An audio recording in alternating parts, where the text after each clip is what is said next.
Welcome to episode 22 of Dad's Rank Things. I'm Jones. I'm Tyler. And today we kick it off with some nostalgia. A lot of our lists are nostalgia, believe it or not. But it hits with the people. But since we're dads, we'll recollect back to our childhood. But then, of course, we got our kids' childhood upcoming. And what should we read to them? So we're looking back on what we read as kids as the best children's books.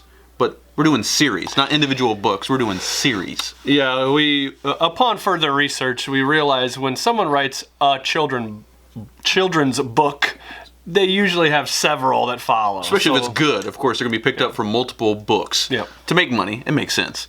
So kick off, my number 3 is Harry Potter. So this one spans a wide age group from 5 to 105. It's pretty intriguing. We actually just started reading this to my daughter, who's 5 years old now. She's fascinated by the magic. Of course, she wants to be Harry Potter. And I think the books are infinitely better than the movies. Watching back the movies now, especially the 1, 2, and 3, they're just kind of cheesy. But the books have aged really well, and they seem interesting still. Now, I'm a 35-year-old man, and I still find Boy Wizard fascinating. That might be the inner child in me. I don't know, I think, I actually think a lot of our audience and our age is kind of almost a generation lost on Harry Potter. Yeah, it's kind of in between. We're about off. Like, right. I would say college-age kids now, they all know everything there is to know about Harry Potter, and you're weird if you don't know. So like, they say something to me, and I'm like, I don't know what you're talking about. Yeah. One interesting fact, though, the author J.K. Rowling, she didn't name everything off the top of her head. In fact, the dormitories that are at Hogwarts, she put off the back of a barf bag. Really? Yeah. What the? Hufflepuff, Slytherin. Okay, that's starting to make sense. It's starting to make sense. Mine is really obscure for my number 3, and it was so. First of all, mine are old. Okay, mine are really old. Really old. Yeah, really old, like the 70s. Wow. And so this one came out in the 70s, and the book series was called Mr. Men, and it was the name of the book series. All right. So basically, each book was a category, and it was a really simply illustrated book that would describe a certain characteristic. Okay. For example, my favorite one of them was called Mr. Strong. And so the book would just talk about how this guy was strong and he could lift things and kind of what the word strong meant, I think, for kids. But they had Mr. Bump. You know, it was like a blue character. They're all like circles with like a bandage around his head. Oh, okay. Because he was always getting hurt, right? So they like bump. Not that kind of bump. Or bump in the bed, but just bump on your head and getting hurt. And then Mr. Happy was one of my favorites, and it described the emotion happy. I kind of see it as a gateway to like Inside Out. Right. Yeah. It was like Inside Out before this was, but the author was named Roger Hargraves. They were depicted as being simple and humorous stories. They came out in 1971. With sales over 85 million copies worldwide in 20 languages. In the 70s, that's pretty damn good. That was pretty damn good. And actually, he had a couple more that he wanted to write children's books, and he passed away. His son actually finished the complete series, so there's like 48 of the Mr. books. And then, of course, there was a spin-off of the Miss books as well. Oh. So an interesting one there. Never even heard of that one. Yeah, my second one I hope you've heard of, and that, of course, is the Dr. Seuss collection. Oh, yeah. You know, I know the guy. Definitely heard of that guy. What can you say? The Rhyme King, he did it all. He invented it all. He's super wealthy. I actually wanted to see how much he was worth because I was like, what a successful career. 75 million was what his net worth was. My two favorites.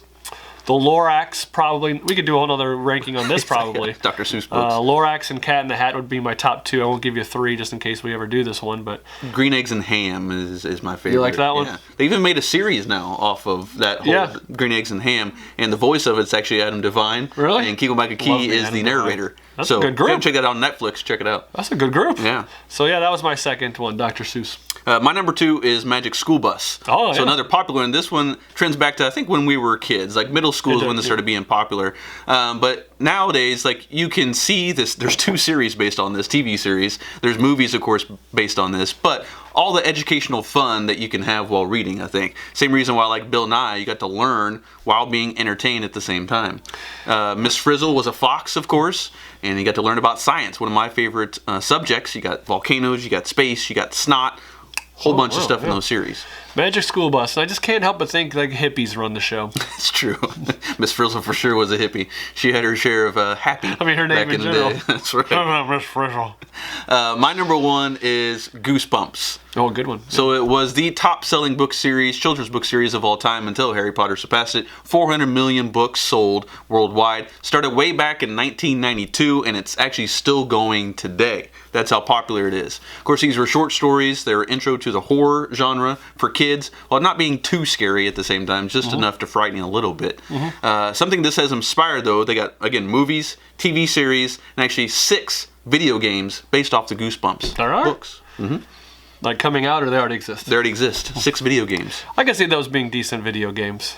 Lots of movies that have kind of those actions and the twists. Goosebumps it is. I know, once again, Goosebumps were later for us. Right. We kind of missed the boat on that. You're Well, I was right in the thick of it. 92 92 is when I started reading, so it was right in the thick of mine. Okay, that makes more sense. My last one's more of a suggestion for a lot of you with athletic children out there.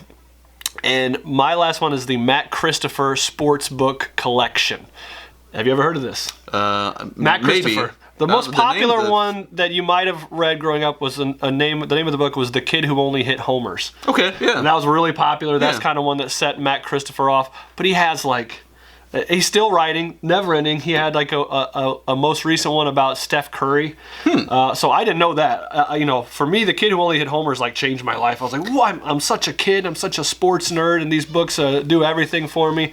But that one was one of my favorites. Catcher with a Glass Arm.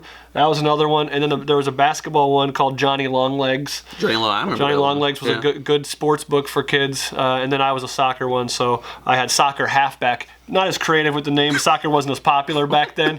Halfback. It's a midfield. Another word for midfielder. Okay. In the 80s and 70s. So yeah, not real creative with the name on that one, but the other ones are good. So for me, that was my number 1 collection of books as a kid. Once again, I was a huge sports nerd.